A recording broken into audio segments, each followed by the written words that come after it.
Assalamualaikum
warahmatullahi wabarakatuh.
Ibu sekalian yang berhormati, Bapak sekalian yang terhormat, Bapak-bapak tokoh masyarakat yang kita muliakan, tentunya aturan yang terhormat dan berbahagia.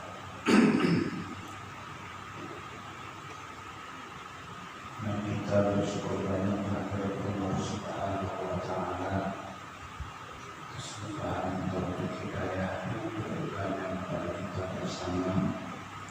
Dan dalam umur kesehatan dan badan hari ini kita saling berjamaah sebagaimana biasa di masjid Taqwa Terima Muslim di hari ke-20 Rajab 1441 Hijriah.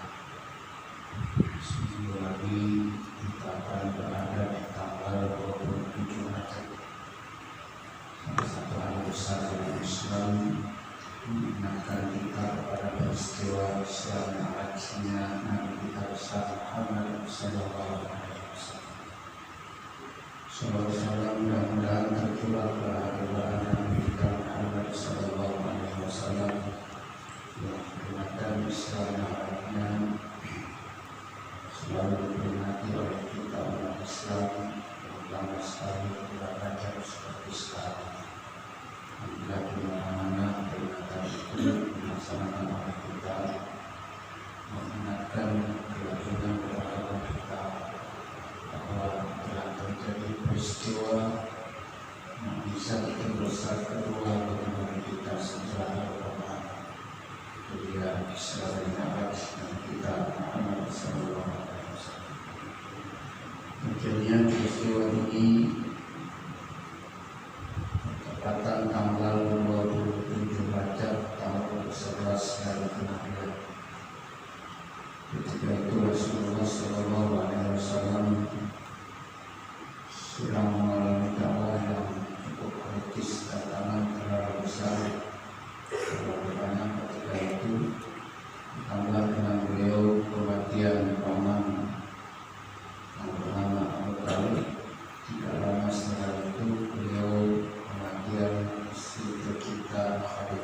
Rasul cukup sedih mengalami tantangan dakwah yang berat itu.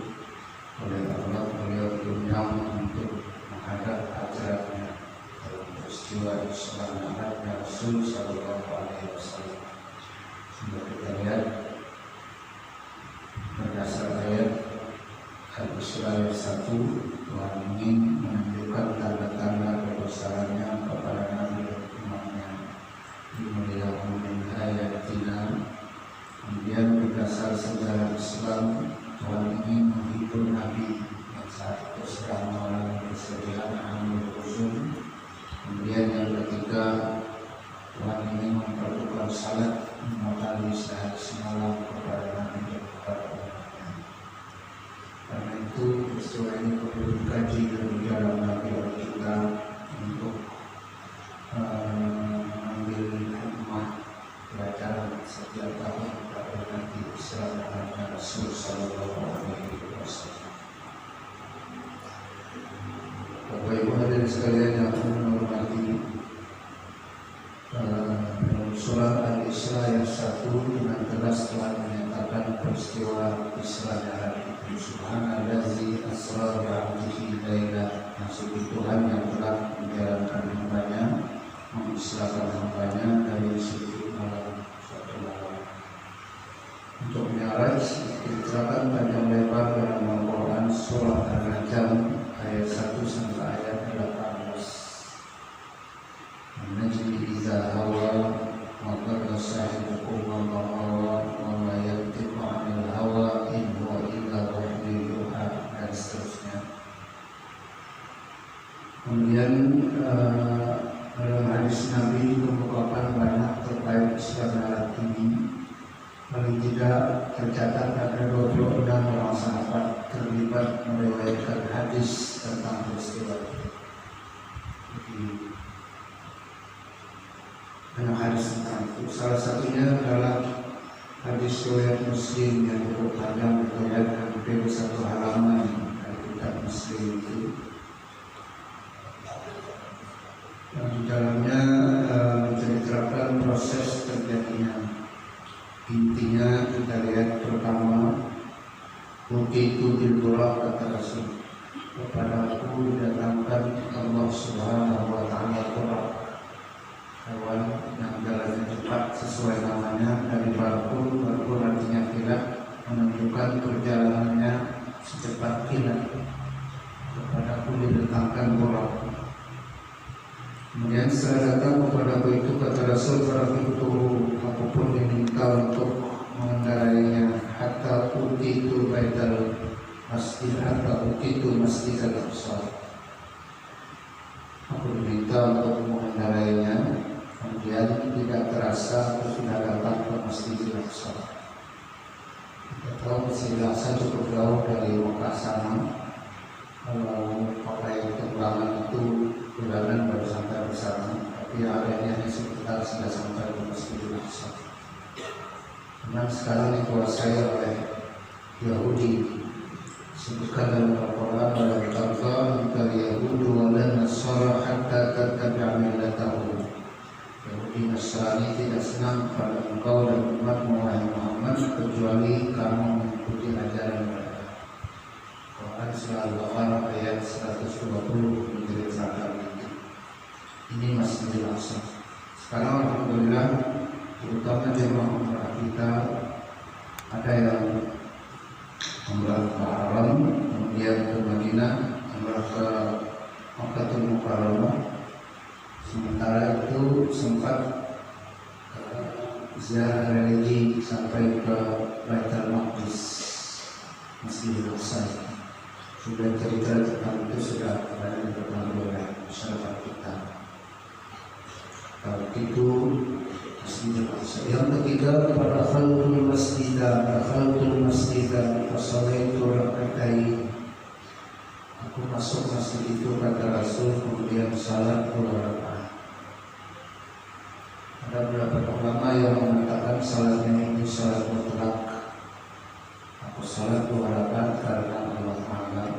Ada juga yang menunjukkan isyarat ke depan itu adalah salat tahiyatul masjid. mutlak kita tahu sholat yang tidak menyebut sholat apa itu.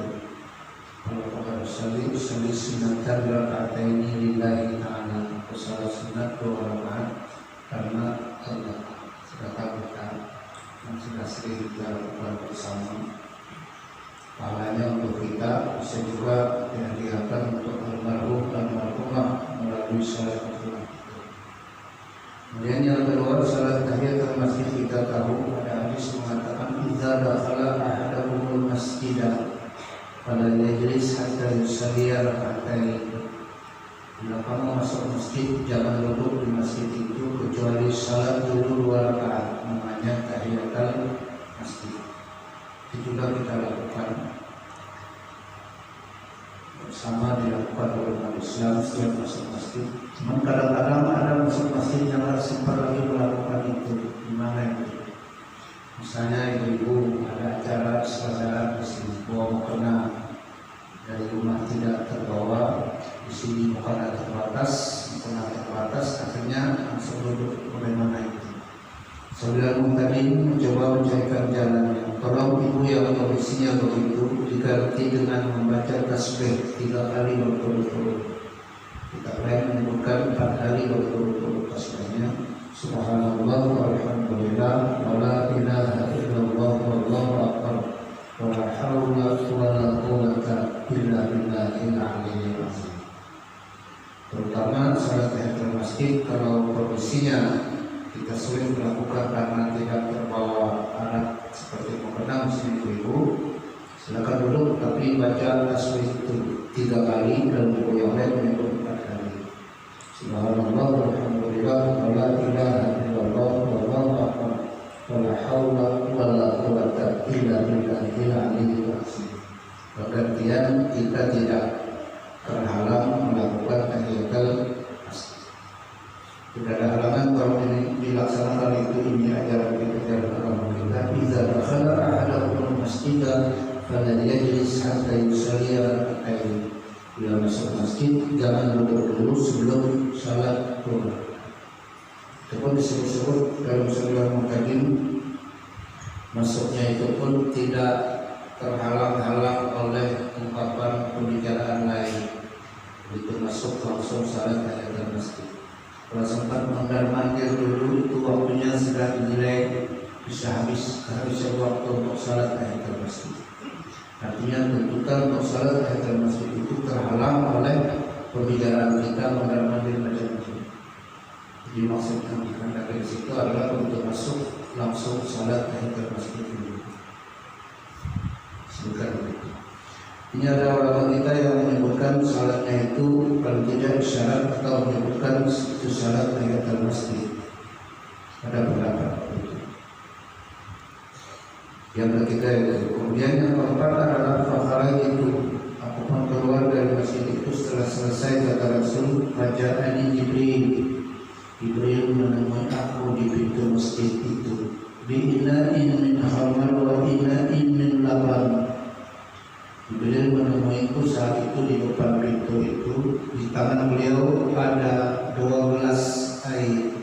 Ina'in min khamar, 1 gelas isinya khamar. Wa ina'in min laban, 1 gelas isinya susu. Nabi diminta minum salah satunya. Nabi milih. Yang dipilih Nabi al-laban. Kartu al-laban, aku pilih susu kata Nabi. Jibril berkata, "Ikhtarta al-fitrata."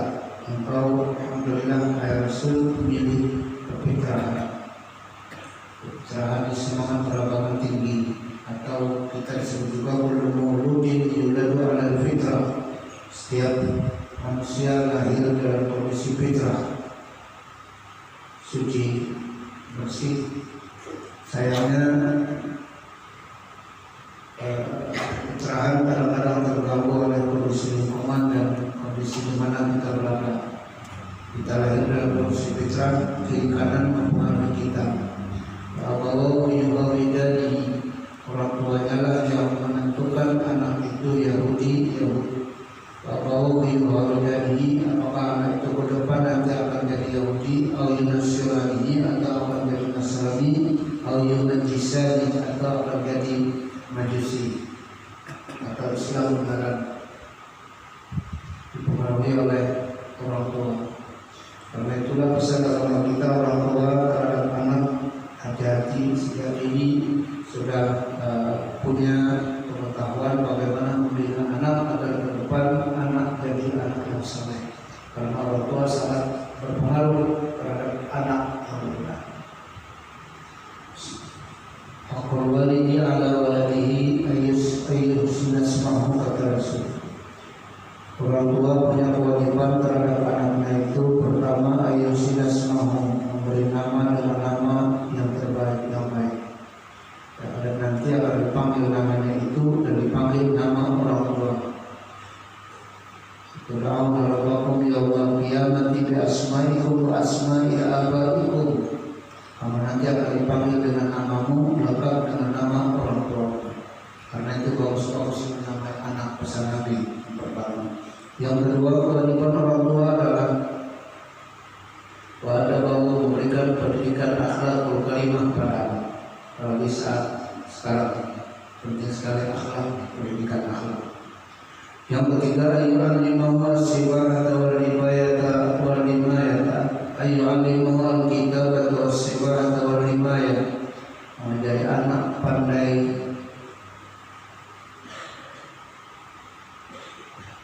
ayyu'allimahu al-kitab, pandai baca tulis, kemudian pandai berenang dan memanah, keterampilan.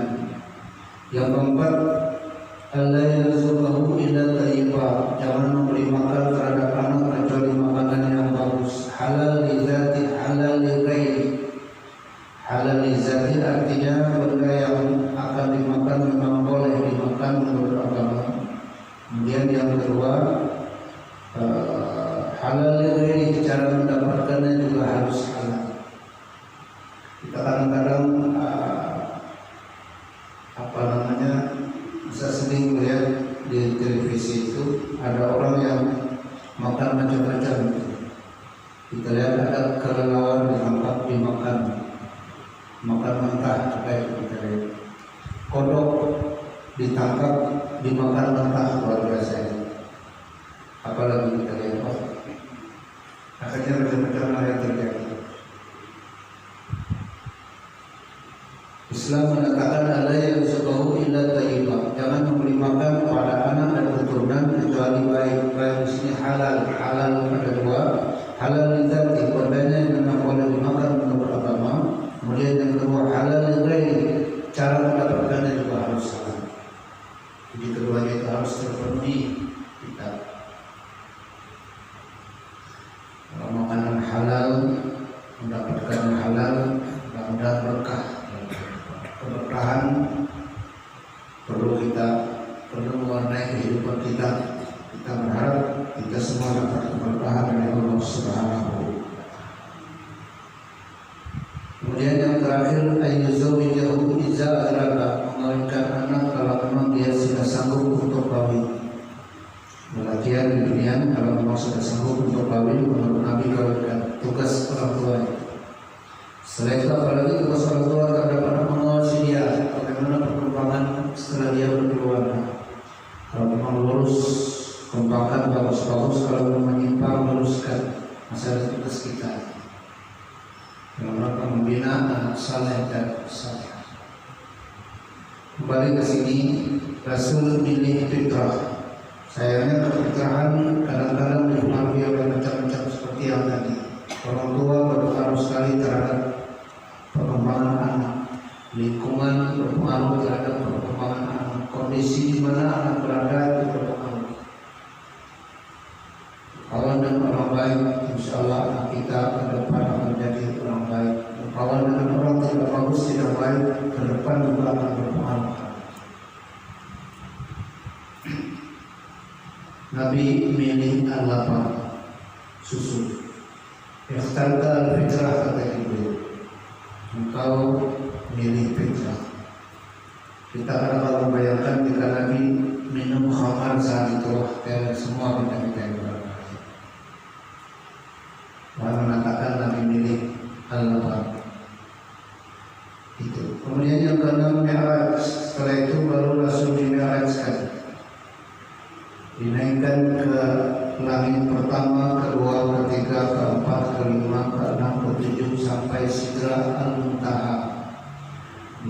masing-masing beliau ketemu nabi-nabi, ketemu Nabi Adam alaihissalam, ketemu Nabi Idris alaihissalam, ketemu Nabi Zakaria alaihissalam, ketemu Nabi Musa alaihissalam, ketemu Nabi Ibrahim alaihissalam.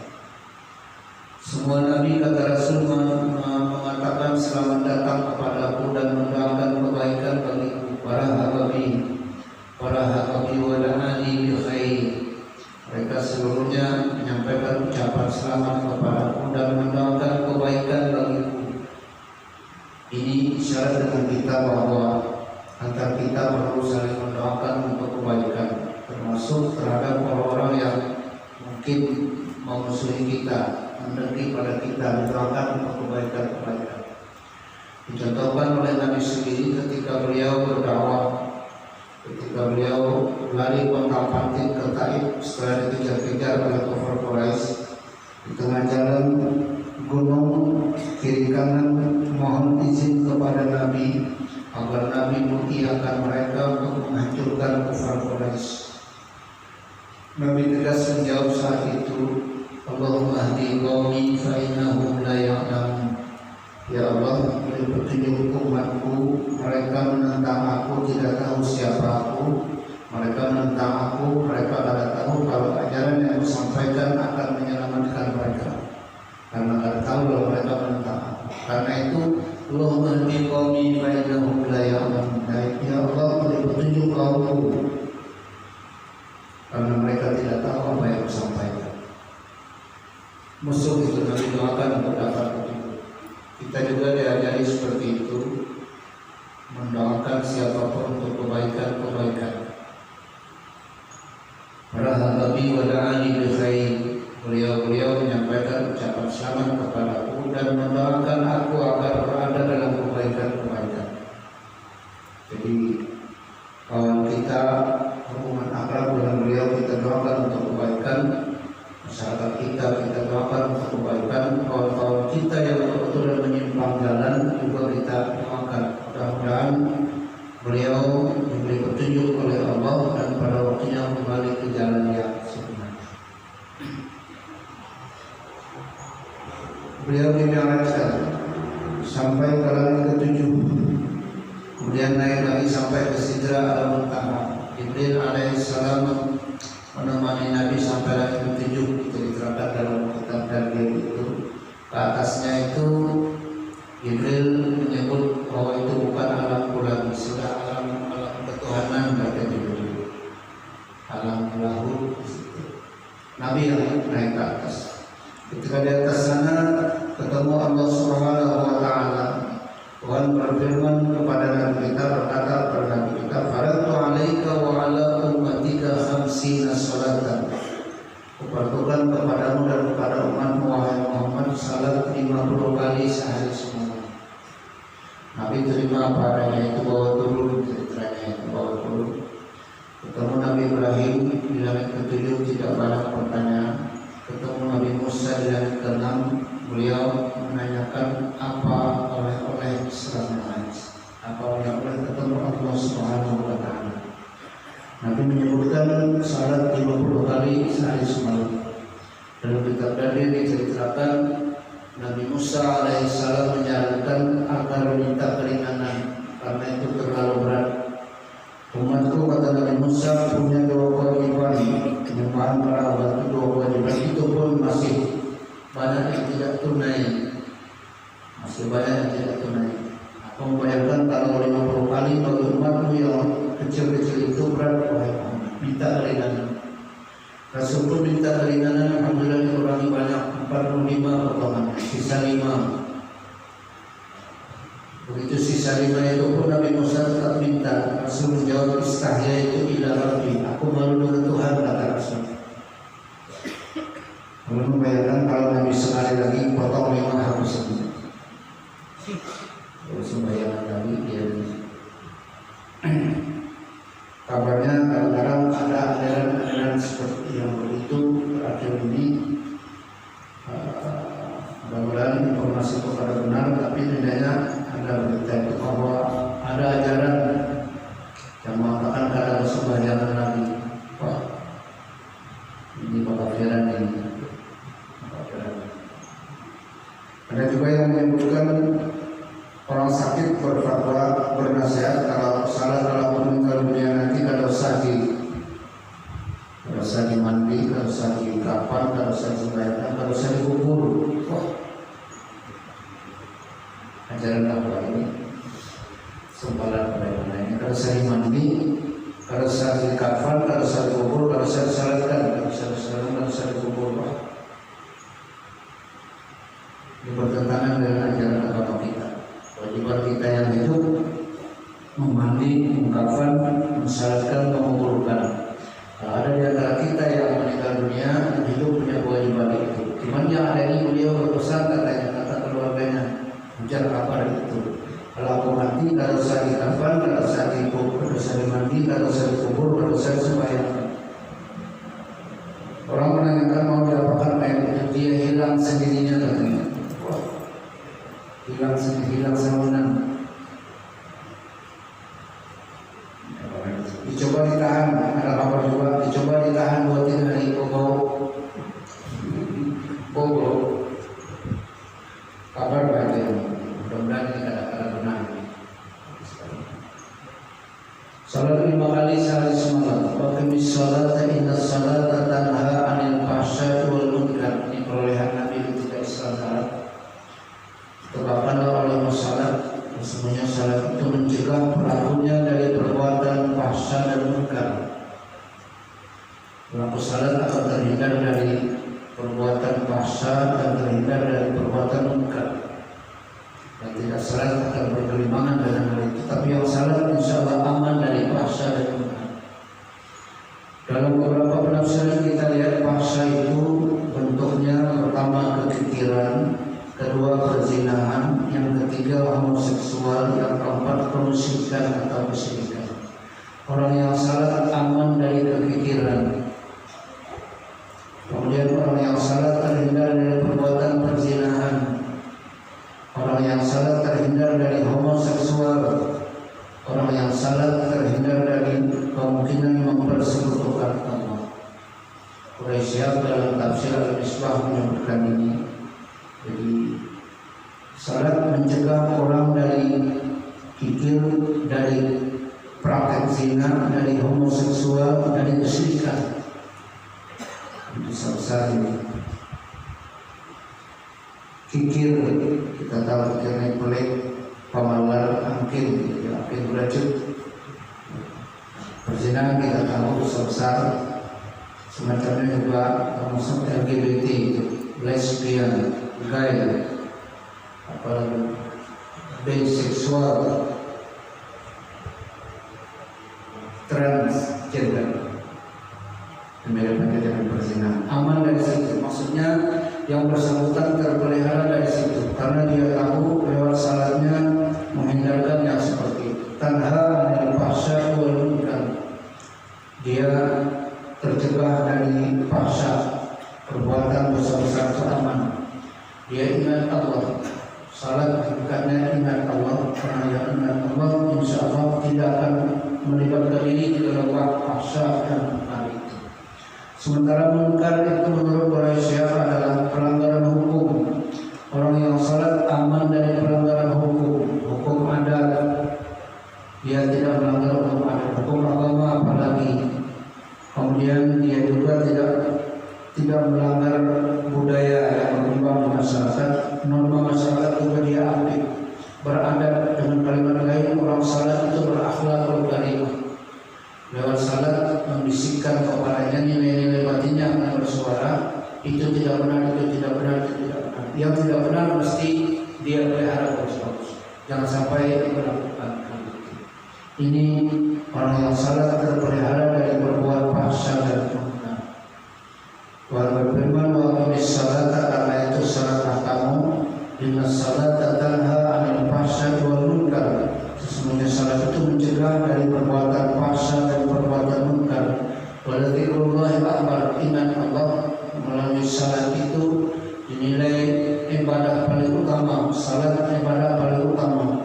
Wallahu ya'lamu ma tasna'un. Allah mengetahui apa yang kamu lakukan. Karena itu mari kita menata diri kita dengan sebaik-baiknya untuk disiplin melaksanakan melaksanakan salat sesuai aturan dalam fikih, kemudian mengusahakan dilakukan tepat pada waktunya. Afdal salat di awal waktiha, paling afdal salat dilakukan tepat pada waktunya, di awal waktunya mana disebut. Yang berikutnya diusahakan melaksanakannya dengan cara berjamaah seperti yang kita laksanakan ini. Dengan cara berjamaah, nilai berjamaah sudah kita ketahui bersama banyak sekali. Salah satunya Rasul bersabda, "Mendawam ala salawatil khamsil jamaah." Siapa yang melazimi salat fardu yang 5 dengan berjamaah, aqallahu khamsa khisali.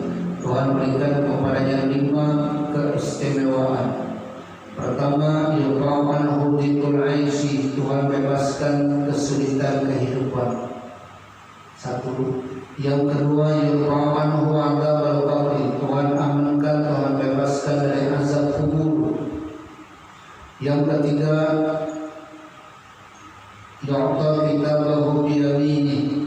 Catatan amalan diserahkan lewat tangan kanan, pertanda dia akan jadi orang bahagia.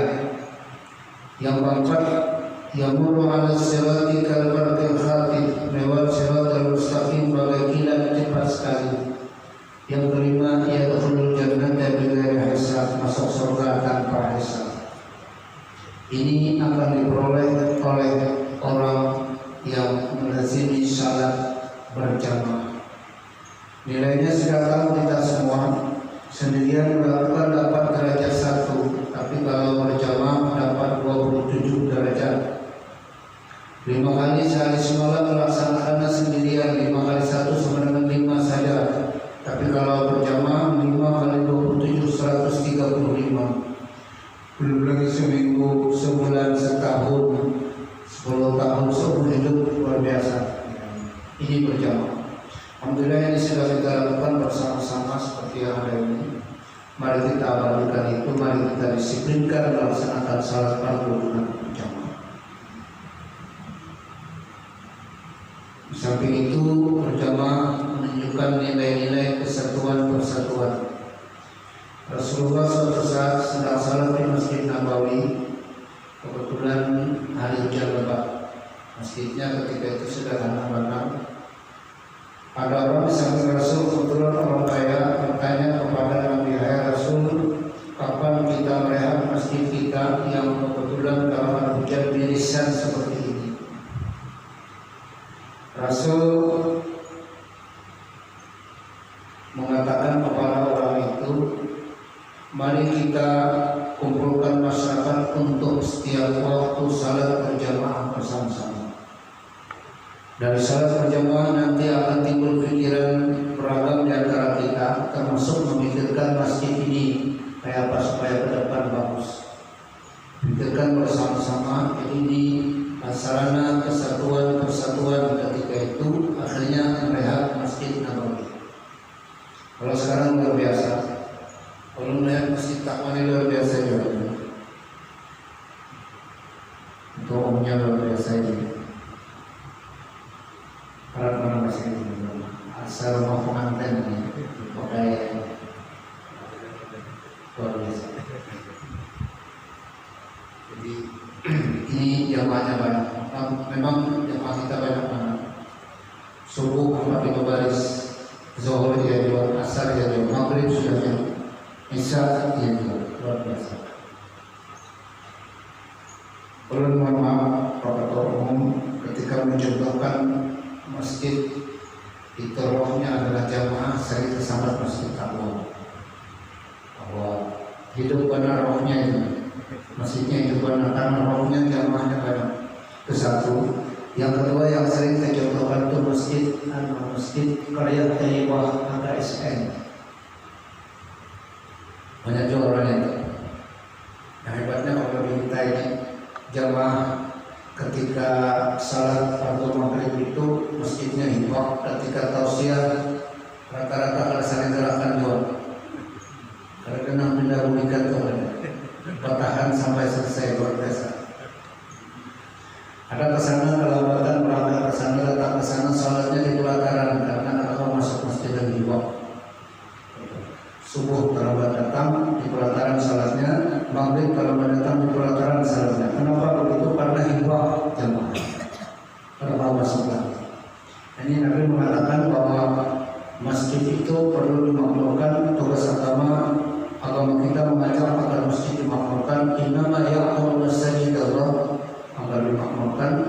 memakmurkannya itu banyaknya jamaah. Nabi mengatakan roh masjid itu adalah jamaah. Makin banyak orangnya makin hidup masjid itu, makin kurang orangnya makin kurang hidup masjid. Pasti yang sudah kita lakukan bersama. Bapak Ibu dan sekalian, ini barangkali yang kita kemukakan pada kesempatan ini. Mudah-mudahan apa yang disampaikan sedikit menambah informasi pemikiran kita dalam agama. Mohon maaf kekurangan dan kekeliruan. Adalah wa iyyakum ajma'in billahi taufiq wal hidayah. Wassalamualaikum warahmatullahi wabarakatuh. Amin amin. Bismillahirrahmanirrahim. Alhamdulillahirabbil alamin. Wassalatu wassalamu ala asyrofil mursalin sayyidina Muhammadin wa ala alihi washabbihi ajma'in. Allahumma anfa'na bima 'allamtana wa 'allimna ma yanfa'una warzuqna ilman yanfa'una وزدنا علما نافعا الحمد لله على كل حال. اللهم بارك لنا في رجب وشعبان وبلغنا رمضان. اللهم بارك لنا في رجب وشعبان وبلغنا رمضان. اللهم بارك لنا في رجب وشعبان وبلغنا رمضان. اللهم سهل امورنا واستر عيوبنا واحسن عاقبتنا. اللهم ارفع عنا البلاء والوباء والفحشاء والمنكر مصيبة مختلفة والشدائد والمحنة ظهر منها وما بطن من بلادنا هذه خاصة من بلدان المسلمين عامة إنك على كل شيء قدير. ربنا آتنا في الدنيا حسنة وفي الآخرة حسنة وقنا عذاب النار. صلى الله على سيدنا محمد وعلى آله وصحبه وسلم. بفضل سبحان ربك رب العزة عما يصفون وسلام على المرسلين والحمد لله.